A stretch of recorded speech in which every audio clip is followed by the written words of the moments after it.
Migoy? My friend? Oh, yeah. Ano? So, what's up? What's the important thing you want to say?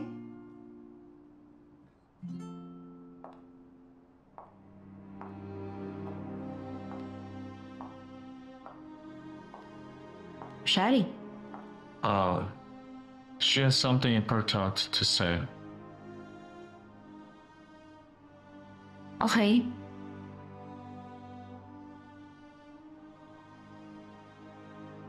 I let Velma kill Noreen's sister. That I had something to do with it. What are you talking about? How are you involved? It's because I didn't help her. She needs to know the truth about what happened to her sister. But Alex... Sabihin mo sa kanya, Sherry. Oh, I will.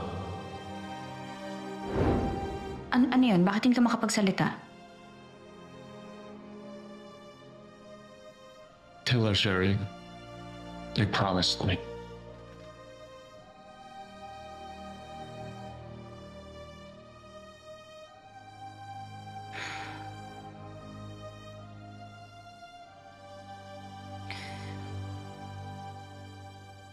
Noreen.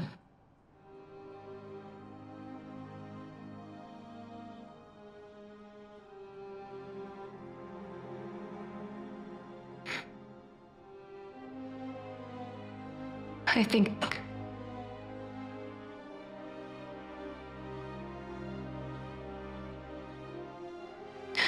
think si Miss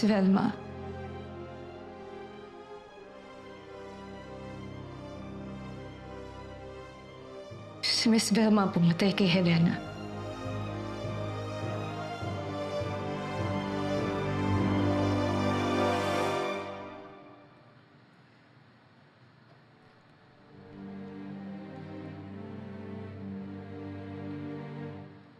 Si Helena. Siya yung kauna-unahang kaibigan ko sa Velma Beauty noon. And probably the only friend that I ever had. The first time that we met, nakaschedule ako for a job interview. Pero ayaw ko papasukin ng receptionist kasi hindi naman daw ako mukhang pang Velma Beauty. Kasi pangit daw ako. Pinatawag ka na yung Madam Vilma sa office niya. Seryoso po? Oo, nakuha niya yung gawa mong sampol na sabon. Power to Miss Velma! Your dreams are powerful! Your dreams are beautiful! She was there. Helena.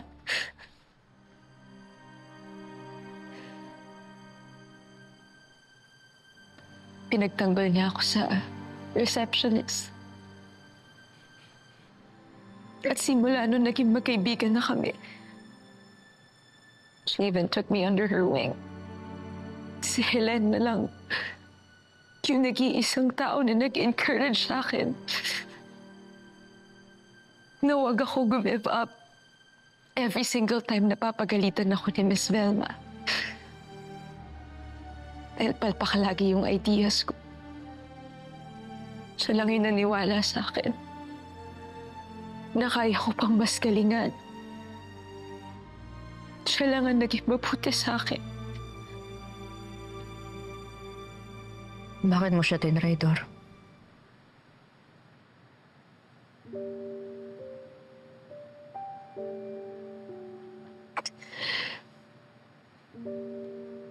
Because I was jealous of her. Dahil siya lagi yung magaling. Dahil siya lagi yung pinupuri ni Miss Velma. Dahil siya lagi yung bida. Lagi yung kinukumpara ni Miss Velma sa kanya.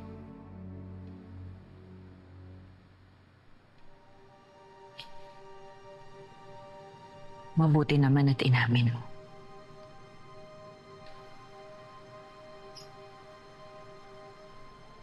For someone who grew up without any friends, didn't know how to be one.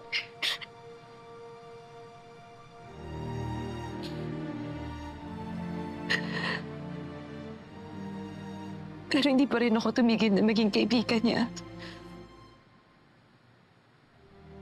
Nakikiselebrate pa nga ako sa mga achievements niya.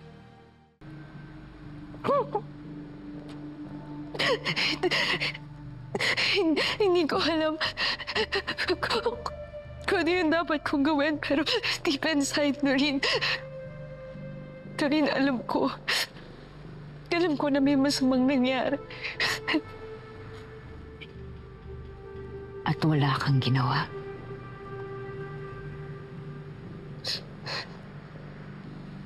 Doreen, sinubukan ko. Kinausap ko si Sir Eddie. Sherry. Pwede po ba kayo makausap? Yeah, anything. Tungkol po sana sa nangyari kagabi. Wasn't it fun? I had fun. I hope you enjoyed kasi yung itsura mo. Nakita ko po kayo na may nilagay kayo sa inumin ni Helena.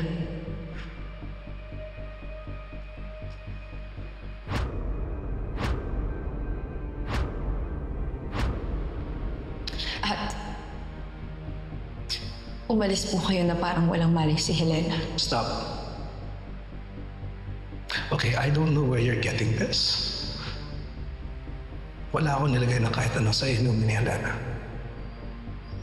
You were so wasted. I'd be surprised if you actually saw anything at all. You're mistaken. May nakita po talaga ako.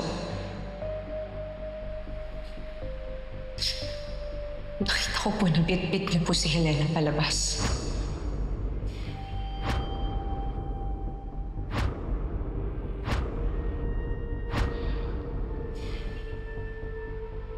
Yes, Sherry, Helena and I, we went home together. We left together. Whatever you're insinuating here, I don't appreciate it. Listen, Helena is an adult. She is a grown woman. Alam niya kung anong pinasok niya. Alam niya kung ano ang gusto niya. I just gave it to her.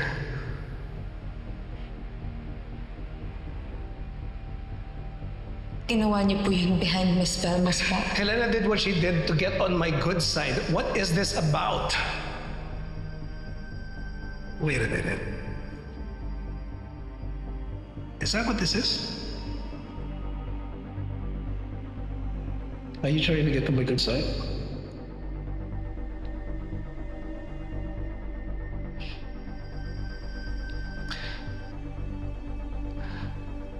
Lahat ng binigay ko kay Helena, pwede ko ibigay sa'yo. I am teasing. Ano ko ba? But seriously, kahit anong kailangan mo, tawagan mo lang ako. Anytime. Okay? One more thing. I really don't appreciate you slinging around these serious accusations. It could seriously damage your reputation and hurt your career. We don't want that. I suggest you drop it. There is no story here.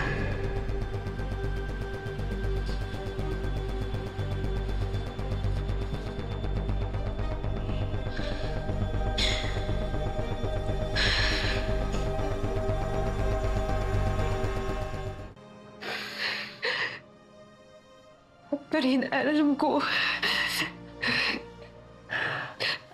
na hindi ko na maitatago yung pagkakamali ko. Doreen, kung alam mo lang, walang araw na hindi ko naiisip yun. Uli ka na.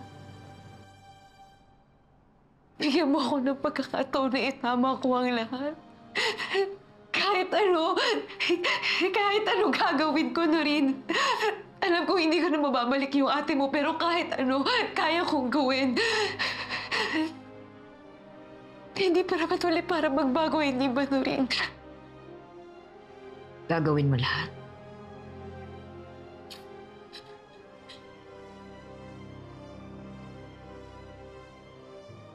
Aminin mo. aminin mo kung ano talagang ginawa ni Velma at Eddie Imperial sa Ate Helena ko.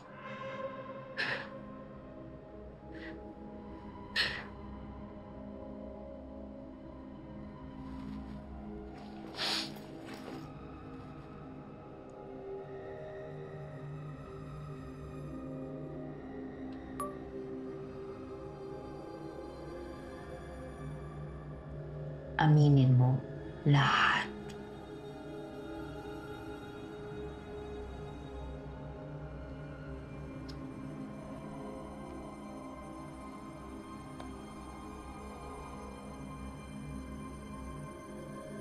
Ako si Shari de Jesus. At inaamin ko na nakita ko si Sir Eddie na nilagyan ng drugs. Yung drink ni Helena.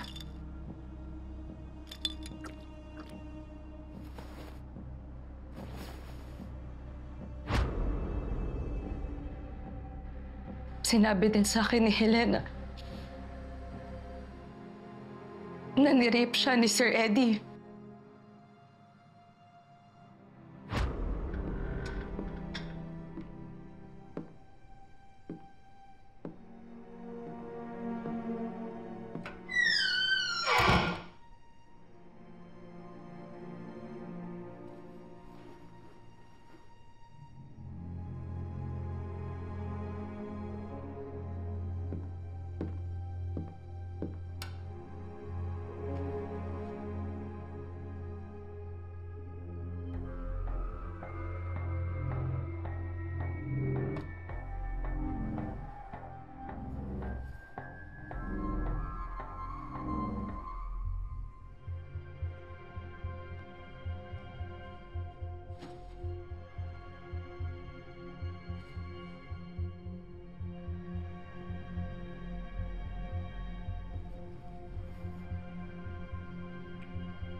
Si Sir Eddie yung gumawa nito sa akin, Shari. Helena, of all people na gagawa sa'yo ng masama, si Sir Eddie talaga. Baka naman, ikaw yung unang lumapit sa kanya at nilang di mo siya, kaya akala niya okay lang. Shari, hindi ako ganyan. Kaya nga ako nagsabi sa'yo kasi akala ko ikaw yung unang makakaintindi sa akin. At pinakita sa akin ni Miss Velma yung video nun.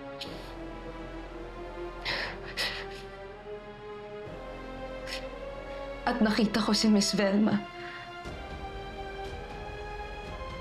sa roof deck ng office pagkahulog ni Helena.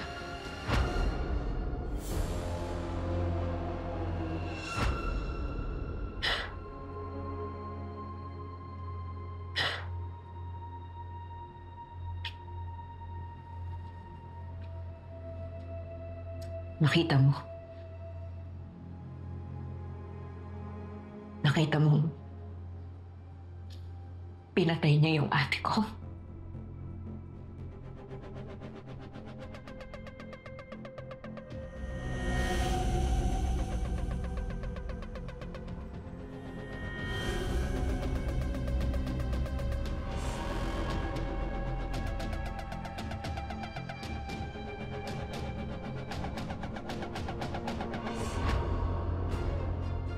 No.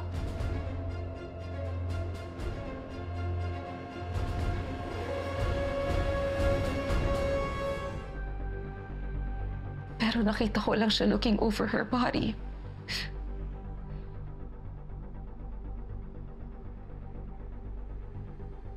Green, bakit parang hindi bago sa'yo itong impormasyon na to?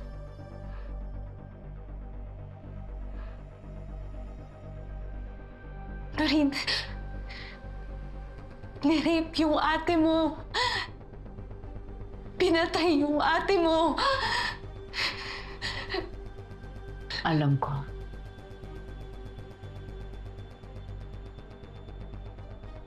Si Ate Helena mismo ang nagsabi sa akin.